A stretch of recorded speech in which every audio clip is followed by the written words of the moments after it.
Hi hello నమస్తే welcome back to my channel friends. ఎవరైనా first time నా channel చూస్తున్నట్టయితే సబ్స్క్రైబ్ చేసుకోవడం మర్చిపోకండి. ఇంకా ఈ రోజుటి వీడియోలో నా సెకండ్ మంత్ ప్రెగ్నెన్సీ జర్నీ ఏ విధంగా సాగిందన్నది చెప్తాను. ఇక్కడ స్కిప్ చేయకుండా చివరి వరకు చూసేయండి. నాకు సెకండ్ మంత్ వచ్చేటప్పటికైతే బీపీ డౌన్ అయిపోవడం స్టార్ట్ అయింది. చాలా అంటే చాలా బాగా డౌన్ అయిపోయేది. ఇంకా మార్నింగ్ లేచి పాపని స్కూల్కి తీసుకెళ్దాము అంటే అస్సలు చేతనయ్యేది కాదు. ఒక్కొక్క రోజు అయితే స్కూల్కి మానిపించేసేదాన్ని.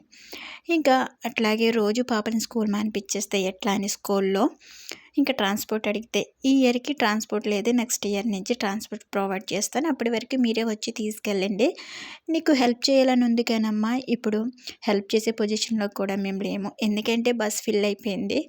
సో అయినా పాప కూడా హాఫ్ డేస్ వరకే కదా, హాఫ్ డే వరకు ఉంటుంది. సో ఈవినింగ్ వరకు ఉండదు కాబట్టి మళ్ళీ హాఫ్ డే తన కోసం అంటూ బస్సు రాదు కదా అని అయితే ప్రిన్సిపల్ మేడం చెప్పింది. ఎవరొకరు చేత పంపియమ్మని అయితే చెప్పింది. తర్వాత ఏమైందంటే ఇంకా మా బిల్డింగ్లోనే ఒక బాబు వెళ్తుంటే ఇంకా ఆ బాబు కూడా అయితే ఇంకా మాట్లాడి వాళ్ళు కూడా అయితే పంపించడం జరిగింది. తర్వాత ఏమైందంటే ఇక బాగా బీపీ డౌన్ అయిపోయింది. అసలు మార్నింగ్ లేచి ఇంకా కొన్నంత పని చేసుకునేటప్పటికి కరెక్ట్గా 10 అయ్యేటప్పటికి ఇంకా బీపీ డౌన్ అయిపోయి అసలే కళ్ళన్నీ తిరిగిపోయి బాగా నీరసం వచ్చేసి అట్లానే పడుకుండిపోయేదాన్ని మంచం పైన. ఇంకా స్కూల్ నుంచి పాప వచ్చేసరికి అయితే ఇక లేచి మళ్ళీ పాపకి అన్నం తినిపించుకోవడం, హోంవర్క్ చేయించుకోవడం జరిగేది. ఇంక ఇలాగే ఉంటుంది, ఎందుకు ఇంత బీపీ డౌన్ అయిపోతుందని చెప్పి ఎక్కువగా సాల్ట్ వాటర్ అలాగే మజ్జిగలో ఎక్కువ సాల్ట్ వేసుకుని తాగేదాన్ని. ఇంకా హాస్పిటల్కి కూడా వెళ్ళి చెకప్ చేయించుకుంటే ఇంకా 50 అలా ఉండేది.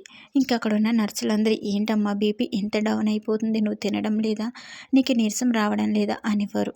చాలా నీరసం వస్తుందండి, అందుకనే చెక్ చేయించుకుందామని వచ్చాను అంటే బీపీ డౌన్ అయిపోతుంది, మరి అంత డౌన్ అయిపోకూడదు, చాలా ప్రాబ్లం అవుతుంది, సో నువ్వు మంచిగా తినాలి అని అయితే వాళ్ళు కూడా చెప్పేవారు. డాక్టర్ చెప్తే కూడా ఆవిడ కూడా నువ్వు మంచిగా తినాలి, నాన్ వెజ్ ఎక్కువ తీసుకోవాలి, ఎగ్స్ చికెన్ అవి ఎక్కువగా తీసుకో అని అయితే చెప్పింది.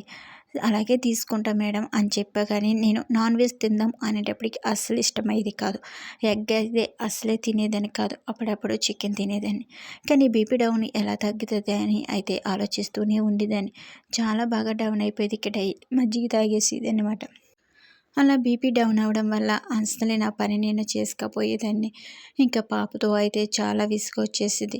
ఇంకా మార్నింగ్ లేచి స్కూల్కి పంపించుకోవడం, ఇంట్లో పని చేసుకోవడం నా వల్ల అయితే అయ్యేదే కాదు. ఇక బాబా డ్యూటీ నుంచి వచ్చి అయితే హెల్ప్ చేసేవాడు.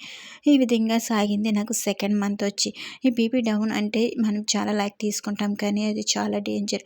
నాకైతే మరి ఎందుకంటే బాగా కళ్ళు తిరిగిపోయి అసలు అప్పటికప్పుడు మొత్తం అంతా చీకటి కింద అయిపోయేది అన్నమాట. బాడీ మొత్తం ఫుల్గా చెమటలు పట్టేసివి, చాలా నీరసం వచ్చేది, అస్సలే ఎవరు ఉండేవారు కాదు, ఒకదాన్నే ఉండేదని. ఒక్కొక్కసారి అయితే చాలా భయం వేసేసేది, అసలు ఏం చేయాలో కూడా తెలిసేది కాదు. ఎక్కువగా సాల్ట్ వాటర్ నిమ్మ వాటర్ తాగుతూ ఉండేదాన్ని, అయినా కానీ బీపీ అసలు కవర్ అయ్యేదే కాదు. ఇక కొన్ని రోజులు పోయినాకైతే ఈ ప్రాబ్లం అన్నది సాల్వ్ అయింది. ఈ ప్రాబ్లం అన్నది సాల్వ్ అయినాకే అసలైన ప్రాబ్లం అన్నది స్టార్ట్ అయింది. అందరం చాలా భయపడిపోయినాం.